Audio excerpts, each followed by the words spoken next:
આપણે ખરેખર આ રાજ્યની પેઢીને યાદ કરાવવાની જરૂર છે કે એ કોના વારસદારો છે.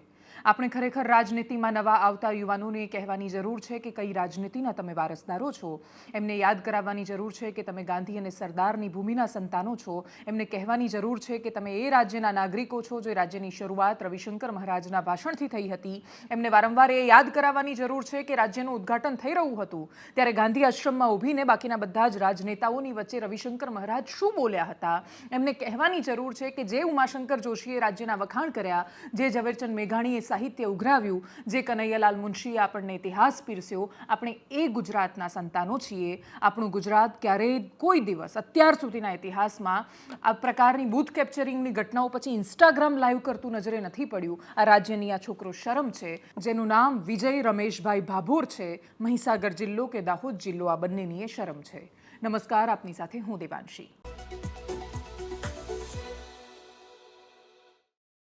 ગઈકાલે જ્યારે રાજ્યમાં મતદાન પૂરું થયું ત્યારે આપણે દિલથી પ્રશંસા કરી. એટલા માટે પ્રશંસા કરી કેમ કે આપણું રાજ્ય અદ્ભુત છે. આપણે સરખામણીએ જોઈએ તો આપણને લાગે કે કોઈ દિવસ આપણે ત્યાં મોટા ભાગે અપવાદોને બાદ કરતા ચૂંટણીમાં ભયાનક હિંસા થાય, બૂથ કેપ્ચર કરે, ટોળાના ટોળા આવીને લોકો હેરાન કરીને જાય, એ પ્રકારની ઘટનાઓ સામે નથી આવતી. પણ એના પછી સવાર પડતાની સાથે જ દાહોદ લોકસભા જિલ્લો મહીસાગર લાગે છે, સંતરામપુર તાલુકાનું એક ગામ, ત્યાંનો વિડીયો વાયરલ થયો. એ વિડીયોમાં થઈ શું રહ્યું છે? વિજય ભાભોર નામનો એક છોકરો પોલિંગ બૂથમાં જાય છે, પ્રથમપુરા ગામનું એ પોલિંગ બૂથ, અને પછી ત્યાં જઈને એ ચિક્કાર દારૂ પીધેલી હાલતમાં છે એવું એના બોલવા પરથી ખબર પડે છે. એના મગજમાં જે પેલો નશો ચડ્યો છે સત્તાનો, એ પણ બહાર આવે છે, કેમ કે એ નશો ખાલી દારૂનો નહોતો. એ નશો એણે પહેરેલા ભારતીય જનતા પાર્ટીના ખેસનો પણ એને ચડ્યો હતો, જે કદાચ એને પહેરાવવાવાળા કોઈ ઉપરના નેતાએ નહીં વિચાર્યું હોય કે નીચે આ મેસેજ જઈ રહ્યો છે કે તમારી પાસે સત્તા હોય તો તમે ગમે તે કરી શકો છો. એ છોકરો પોલિંગ બૂથમાં જાય છે ને પછી ત્યાં સ્ટેશનમાં જઈને ઇન્સ્ટાગ્રામ પર લાઈવ કરે છે. એક જ ચાલે હું જ ચાલું, એક જ ચાલે ભાજપ ચાલે, એક જ ચાલે વિજય ભાભોર ચાલે, એવું એ બોલતો જાય છે. અને પછી એ વિજય રમેશભાઈ ભાભોર ઈવીએમ 2-4 વાર હાથમાં લે છે. પછી કહે છે ઈવીએમ આપણા બાપનું છે. પછી કહે છે કે હું જ વોટ કરીશ, ને વોટ કરે છે સતત. આ બધું જે ઇન્સ્ટાગ્રામ લાઈવમાં કરી રહ્યું છે. એ જ્યારે આ બધું બોલી રહ્યો હતો ત્યારે 2-3 પ્રકારની કોમેન્ટ હતી. કોઈ એને ગાળો પણ આપી રહ્યું હતું, તો કોઈ લખી રહ્યું હતું અબકી બાર 400 પાર. શું એ રીતે તમે કોઈ જે લખવાવાળા છે એ લોકો આ વાતને જસ્ટિફાઈ કરી શકશે કે તમે આ રીતે 400 પાર લાવવાની વાતો કરો છો? ભારતીય જનતા પાર્ટીના ઉપરના કોઈ ટોચના નેતાએ આ વાતને વખોડી નથી. એનાથી પણ મોટી શરમ છે. એટલા માટે આ વાતની શરમ છે કેમ કે આપણા રાજ્યમાં આવું થતું નથી. કોઈ ગમે તે કહેતું હોય કે ભાઈ આ તો એક વિડીયો સામે આવ્યો છે, આવું તો કેટલે થતું હશે. હું નથી માનતી કે ગુજરાતના બાકીના હિસ્સાઓમાં પણ આવું જ થતું હશે. પણ આ જે થયું છે એ શરમ છે. કહેવા માટે કોઈએ તો સામે આવવું હતું, ન આવ્યું કોઈ. અને એટલા માટે એ ઘટના પર વધારે ગંભીર પ્રશ્નો ઊભા થયા. Election commission of India Gujarat રાજ્ય ચોક્કસથી પગલાં લેશે, અને આ ઘટનાને જોતા ત્યાં રીપોલ કરાવવા સિવાય બીજો કોઈ રસ્તો દેખાઈ નથી રહ્યો. દાહોદ કલેક્ટરને મેં જ્યારે ફોન કર્યો, મહીસાગર કલેક્ટર સાથે વાત ન થઈ શકી. દાહોદ કલેક્ટરે કહ્યું કે રીપોલની વાત તો ત્યારે આવશે જ્યારે આ વિડીયો સાચો છે કે નહીં એ બધી તપાસ કરીશું વગેરે વગેરે. એમણે વાત કરી છે, એ પણ સંભળાવીશું એમણે શું કહ્યું છે તમને. પણ આ ઘટનામાં સૌથી વધારે પ્રશ્નો કોને થાય છે? પ્રશ્નો એ પ્રિસાઇડિંગ ઓફિસર, બૂથ એજન્ટ, એ બાકીના બધા લોકોને થઈ રહ્યા છે. એ લોકો બૂથમાં શું કરી રહ્યા હતા? આપણે ત્યાં એમ પણ ચૂંટણીનું કામ કોઈને કરવું ગમતું જ નથી. જેને ચૂંટણીનું કામ મળે એને એવું લાગે છે કે સજા મળી ગઈ છે. એટલા માટે કેમ કે આપણે ત્યાં રાજનીતિક રીતે જાગૃત નાગરિકો નથી. આપણા શિક્ષકો એટલા રાજનીતિક રીતે જાગૃત નથી.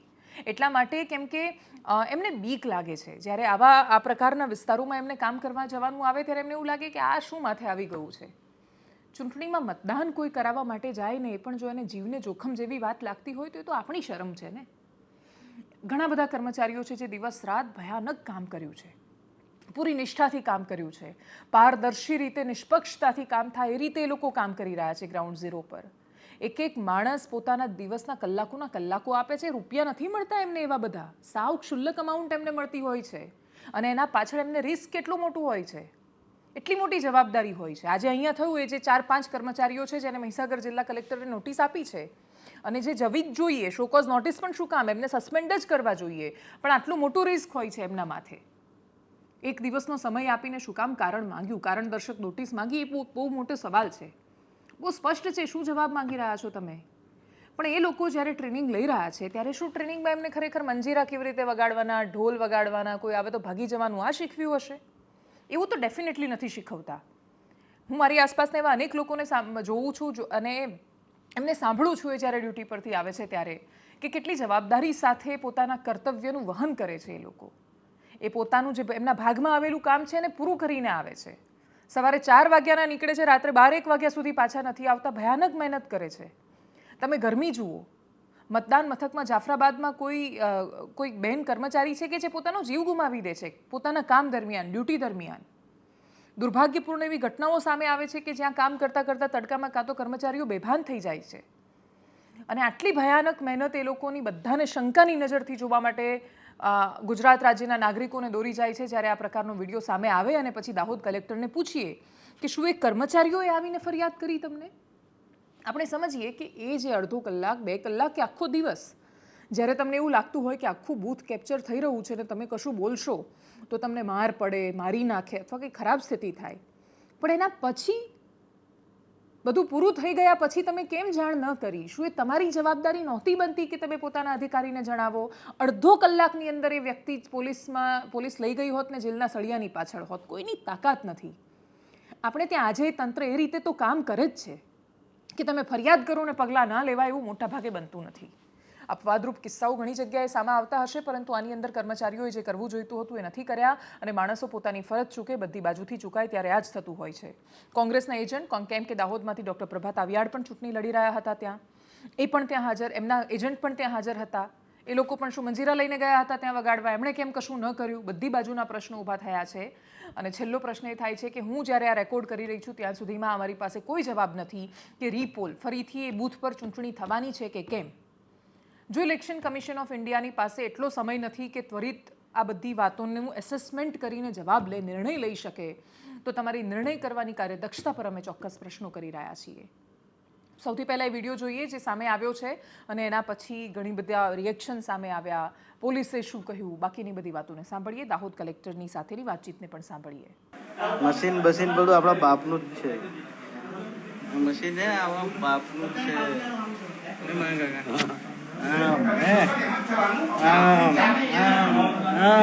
એટલે હું દબાવું છું ને તમે ટેન્શનનું કામ કરો છો. સાહેબને હું બેઠો નહીં, દબાવવાનું જ તો આપણે દબાઈએ. કોઈનું ના ચાલે, એક જ ચાલે, વિજય ભાગવત ચાલે. આને નહીં કોઈ યાર, બાકી હું આ મશીન લઈને જતો રહી ઘેરે. હમણાં થાક્યો હું આ લોકોથી. ફટાફટ લાવો, બાકી આ મશીન ઘેર લઈ જઈએ હમણાં. એટલે તમે ત્યાં કરો ને ત્યાં દબાઈ જાય. આ બધું દબાઈ જાય, તમારે ટેન્શન નહીં કરવાનું. હા દબાઈ દીધું મેં, દબાઈ દીધું. તમે જો પતી ગઈ વાત. મેં દબાઈ દીધું વાત, મેં દબાઈ દીધું તમારા માટે. મેં દબાવ્યું ને આ આવી ગયો જસવંત બાબુ. લાલુ તો નથી. ચલો તો બહાર લાલુ બહાર જશે હવે. ના લાલુ બહાર નહીં જાય, લાલુ અહીં જ રહેશે. એમાં બૂથ કેપ્ચરિંગ થયું એમાં અધિકારીઓને મતલબ અત્યારે આ જો વિડીયો છે એનું ઇન્વેસ્ટિગેશન ચાલુ છે, તો એ મતલબ સાચું છે ખોટું છે એક વખત વેરીફાઈ કરાવીને એ કરી રહ્યા છે. અત્યારે અમે લોકો બોલાવી છે રાતે એમના પ્રિસાઇડિંગ ઓફિસર વગેરે મેજિસ્ટ્રેટ એમને બોલાવે છે. ઓકે, એટલે પણ એમણે કોઈ ઓફિસરે સામેથી કમ્પ્લેન નહોતી કરી ને કે આવું કશું થયું છે? હાલ તો કોઈ ઓફિસર તરફથી કઈ કમ્પ્લેન નહોતી, એ તો બહારથી વિડીયો આવે છે. Okay sir. અને બીજું એ પૂછતી હતી કે આમાં જો એ વેરીફાઈ થાય કે સાચો વિડીયો છે તો શું થઈ શકે આગળ? એ તો જો આરપીએફની જોગવાઈઓ છે અને હા, એટલે ફરીથી ઇલેક્શન ને ના ફરીથી ઇલેક્શન મતલબ એની રીપોલ માટેની પ્રક્રિયા હોય છે. એ આ બધા ક્રાઇટેરિયા ફૂલફિલ થાય તોની વાત હોય છે, હે ને? એ અત્યારે જનરલ ઓબ્ઝર્વર અને પોલીસ ઓબ્ઝર્વર એની સાથે ચર્ચા કરે. Okay sir, thank you so much. કાલે રાતથી એક વિડીયો વાયરલ થયેલો છે કે તેમાં એક વિજય બાબોર નામનો શખ્સ એક ચૂંટણી કેન્દ્ર છે તે મતદાન મથક 220 નંબરનું સંતરામપુરનું સેન્ટર, તો ત્યાં જાય છે અને મોબાઈલ સાથે જાય છે અને મોબાઈલ સાથે જઈને એનો વાયરલ વિડીયો જોવા મળ્યો છે. તો તેમાં તે અનાપ શનાપ બોલી રહ્યો છે, સાથે સાથે કોઈ બૂથ સાથે બી ચેડા કરી રહ્યો છે, ઈવીએમ મશીન સાથે બી ચેડા કરી રહ્યો છે અને એમાં એવું જાણવા મળ્યું છે કે કોઈ અન્ય વ્યક્તિની જગ્યાએ પોતે મતદાન કરી રહ્યો છે કે પ્રેસ કરી રહ્યો છે. તો એ બાબતને ગંભીરતાથી ધ્યાનમાં લઈને અમે આગળની કાર્યવાહી શરૂ કરી છે અને જ્યારે સંતરામપુરના મામલતદાર છે તો તે ફરિયાદી તરીકે ગવર્મેન્ટ સર્વન્ટ તરીકે અમારી પાસે આવેલા છે તો તેમની ફરિયાદ અમે જે પ્રમાણે ફરિયાદ આપેલી છે તે પ્રમાણે અમે નોંધી લીધેલી છે. આપણે 2 આરોપીની ધરપકડ કરેલી છે. વિડીયોમાં મુખ્ય 2 આરોપી પ્રાથમિક રીતે આપણને જોવા મળે છે. એક માણસ બોલે છે અને સાથે એક માણસનું કન્વર્ઝેશન થતું જોવા મળે છે. એક જે મેન છે એ વિજય ડાબોર છે, એ આપણી પાસે આવેલો છે અને સાથે સાથે બીજો કો અક્યુઝ છે, એનું નામ છે મગન ડામોર છે. વિજય બાબોર અને મગન ડામોર એ બંનેની આપણે ધરપકડ કરેલી છે અત્યારે, જે વિડીયોમાં દેખાય છે. અમને જસ્ટ હમણાં થોડી વાર પહેલા જેવું જાણવા મળેલું છે કે તેને કંઈ કરેલું છે એ જગ્યા પર બીજી જગ્યાએ, તો એના માટે પણ એ સ્થાનિક લોકોના બી સ્ટેટમેન્ટ લેવાના હોય છે કે જે લોકો ફરિયાદી પણ આવવાના છે તેમની પણ ફરિયાદ લઈશું છે, કઈ રીતે વસ્તુ આવે છે સામે, સીસીટીવી ફૂટેજ લેવાના હોય તે એરિયાના, તો એ પણ અમે કલેક્ટ કરશું અને જે પણ જરૂરી કાર્યવાહી થવાની હશે તો એ પણ અમે આગળ સ્ટડી શરૂ કરીશું. અમને આ વસ્તુ માટે જોવા માટે બોલવામાં આવેલું હતું, તો જેવી અમને ખબર મળી તો સાથે સાથે અમારી ફરિયાદ માટે જે આવેલા છે સંતરામપુરના મામલતદારશ્રી, તો અમે તેમની ફરિયાદ લઈને તુરંત તપાસ શરૂ કરી દીધી અને ગણતરીના કલાકોમાં બંને આરોપી જે છે વિડીયોમાં દેખાય છે અને જે પ્રાથમિક દ્રષ્ટિએ ગુનેગાર જણાઈ આવે છે તેમની ધરપકડ પણ કરી લીધેલી છે. ભારતીય જનતા પાર્ટીના વરિષ્ઠ નેતાઓને જરૂર હવે આવી પડી છે કે પોતાના કાર્યકર્તાઓને સમજાવે કે ભાજપનો ખેસ પહેરવાનો મતલબ બિલકુલ એ નથી થતો કે પોતાની મનમાની મન ફાવે એ કરી શકે છે. એ વ્યક્તિ જ્યારે બોલી રહ્યો છે ઈવીએમ હાથમાં પકડીને કે આ મારા બાપનું છે, એ જ્યારે એવું બોલી રહ્યો છે કે એક જ ચાલે ભાજપ ચાલે, ત્યારે એને સમજાવવું પડે કે એક જ ચાલે ભાજપ ચાલે. એ કરવા માટે ભાજપના કામ ગણાવ ભાઈ તું. ચૂંટણી પંચે જે ગાઈડલાઈન આપી છે એને ફોલો કર ભાઈ તું. તમે સમજાવો આદિવાસી વિસ્તારોમાં જઈને કે ભાઈ આ આટલા કામ કર્યા છે, આવી સ્થિતિ છે, એટલા માટે અમને લાવો. એક જ ચાલે ભાજપ ચાલે ને 400 પારનો મતલબ એ તો હોતો નથી કે તમે બૂથ જ કેપ્ચર કરી નાખો, આખું મન ભાવે એમ વોટ કરવા માંડો તો ચૂંટણીના નાટક શું કામ કરવાના. આજ મહીસાગર જિલ્લો છે, ત્યાં જે એક રાઠડા બેટ નામે ગામ આવેલું છે, નદી પાર કરીને જવું પડે છે. કડાણા ડેમનું બેકવોટર એરિયા છે, ત્યાં ડેમ બને છે ત્યારે આ જ બધા આદિવાસી વિસ્તારો છે, મોટા ભાગે પ્રાકૃતિક સંસાધનો ત્યાં છે. તમે ત્યાં જ્યારે ડેમ બનાવો છો ત્યારે સ્વાભાવિક રીતે એ લોકો જ છે જે ડૂબમાં જતા હોય છે અને એ ડૂબમાં જાય ત્યારે મોટા ભાગના લોકો ગામ ખાલી કરીને જાય છે, કોઈ ટાપુ પર રહે છે, પણ એ જ્યારે છૂટા પડી જાય છે પોતાના અનેક ગામોથી, સંપર્ક વિહોણા થઈ જાય છે.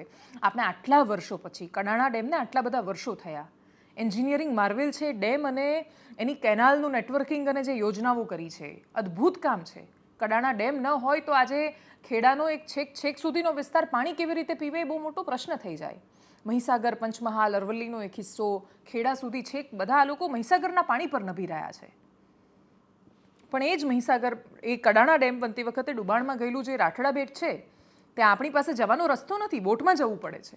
અને આ જ ચૂંટણી પંચ પોતાની કાર્યદક્ષતા બતાવવા માટે બોટની અંદર બધા કર્મચારીઓ જાય, આમ હલેસા કોઈ મારતું લઈ જાય ત્યાં એમને, અને પછી ત્યાં જઈને મતદાન મથક સ્થાપે છે અને મત કરાવે છે. કેમ કે આપણે માનીએ છીએ કે એક મત પવિત્ર છે. આપણે એવું માનીએ છીએ કે મતદારનું એક્સપ્રેશન છે, કહી રહ્યો છે કે આ વ્યક્તિ મને ગમે છે, નથી ગમતો. કોઈ અધિકાર કોઈને નથી બનતો, કોઈની પાસે ગમે તેટલી સત્તા કેમ ન હોય, કોઈ ગમે તેટલું સર્વોપરી કેમ ન હોય, એને અધિકાર નથી કે આ રીતે કરે. ચોર ચોરી કરે તો પોતાનું મોઢું છુપાવીને આવે છે. ચોર ચોરી કરે તો મેં ચોરી કરી છે પ્રકારના પુરાવા નાશ કરવાની કોશિશ કરે છે. લોકો ખુલ્લેઆમ આ કરવા માંડે તો સમજવાનું કે એમના મગજમાં છે જે કોઈ નશો ચડી ગયો છે, ને નશો એકલા દારૂથી નથી મળતો. આખા એ પટ્ટામાં દરરોજ અડધી પબ્લિક દારૂના નશામાં રહેતી હોય છે, પરંતુ કોઈ આ રીતના ગેરવર્તનો નથી કરતું. એને જે ચડ્યો હતો, વિજય રમેશ ભાભોરને જે નશો ચડ્યો હતો, એ ખાલી દારૂનો કે પોટલીનો નશો નથી, એને એ સત્તાનો અહંકાર છે ને એનો નશો એને ચડ્યો છે. અને એનો નશો જો ચૂંટણી પંચ નથી ઉતારતું તો મતલબ કે એ નશો રોપવામાં આવ્યો છે ચૂંટણી પંચ પર. બીજું કે ગાળો એણે ચૂંટણી પંચને જ આપી છે અને અધિકારીઓને જ આપી છે. જો તમે એવું ઈચ્છો છો કે તમારા કર્મચારીઓ અને અધિકારો વધારે પ્રામાણિકતાથી અને સારી રીતે કામ કરે તો ઉદાહરણ પૂરું પાડો, અને જો ઉદાહરણ નહીં બેસાડાય તો બાકીની ગંભીર સમસ્યાઓ થવાની છે. અમે એક સરસ મજાનો બિફોર અને આફ્ટરનો વિડીયો બનાવ્યો છે, ગુજરાત પોલીસે બકરી ડબ્બામાં પૂરીને કેવી સીધી સટ થઈ ગઈ એનો. જોઈએ એ વિડીયો. મશીન બધું આપણા બાપનું જ છે. મશીન છે આપણા બાપનું જ છે.